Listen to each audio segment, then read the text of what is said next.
السلام علیکم ورحمۃ اللہ وبرکاتہ۔ ان 10 باتوں کی وجہ سے روزہ مکروہ ہو جاتا ہے۔ وہ کون سی 10 باتیں ہیں آج میں آپ کو بتانے والا ہوں۔ سب سے پہلے آپ مکروہ کا مطلب سمجھ لیں کہ ہوتا کیا ہے۔ مکروہ کا مطلب یہ ہوتا ہے کہ ثواب روزے کا کم ملے گا، یہ آپ نے سمجھ لیا۔ اب آپ وہ بھی سمجھ لیں کہ وہ کون کون سی باتیں ہیں جن سے روزہ مکروہ ہو جاتا ہے۔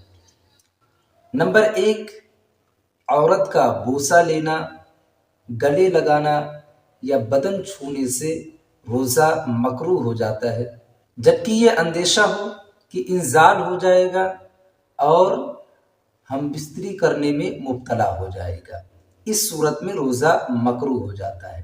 نمبر 2، زینت کے لیے آنکھوں میں سرما لگانے سے روزہ مکروہ ہو جاتا ہے۔ نمبر 3، زینت کے لیے داڑھی میں تیل لگانے سے روزہ مکروہ ہو جاتا ہے، جبکہ داڑھی ایک مشت سے زیادہ ہو۔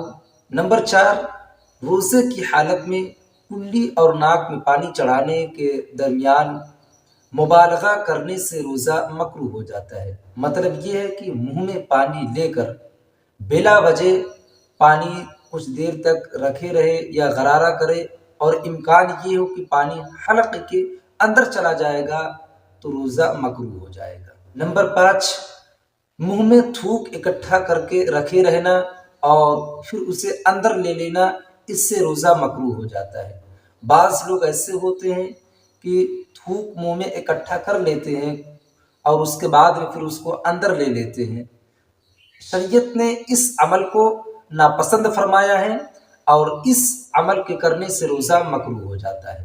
نمبر 6، بغیر کسی ضرورت کے کوئی چیز چکھنا یا چبانے سے روزہ مکروہ ہو جاتا ہے۔ ہاں، اگر ضرورت ہے چکھنے کی یا چبانے کی تو پھر کوئی دقت نہیں، کوئی ممانعت نہیں ہے۔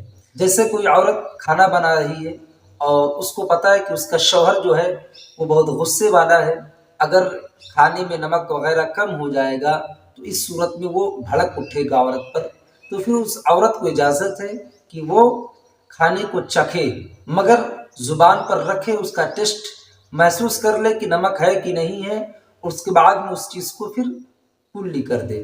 ایسے ہی اگر کوئی عورت ہے جس کا کوئی چھوٹا سا بچہ ہو اور روٹی کے علاوہ اور کوئی چیز کھانے کے لیے نہ ہو اور وہ روٹی خود سے نہیں کھا سکتا ہو اور وہاں پہ کوئی ایسا شخص بھی موجود نہ ہو کہ جو روزے سے نہ ہو، تو ایسی صورت میں عورت کے لیے یہ حکم ہے کہ وہ روٹی کو چبا کر اپنے بچے کو کھلائے، مگر اس کا ذائقہ حلق میں محسوس اپنے نہ ہونے دے۔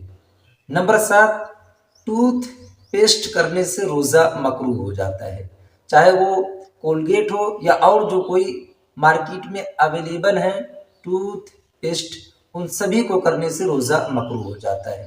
نمبر 8، پانی کے اندر ہوا خارج کرنے سے روزہ مکروہ ہو جاتا ہے، یعنی اگر آپ تالاب کے اندر نہا رہے ہیں اور اس میں ہوا خارج کرتے ہیں تو آپ کا روزہ مکروہ ہو جائے گا۔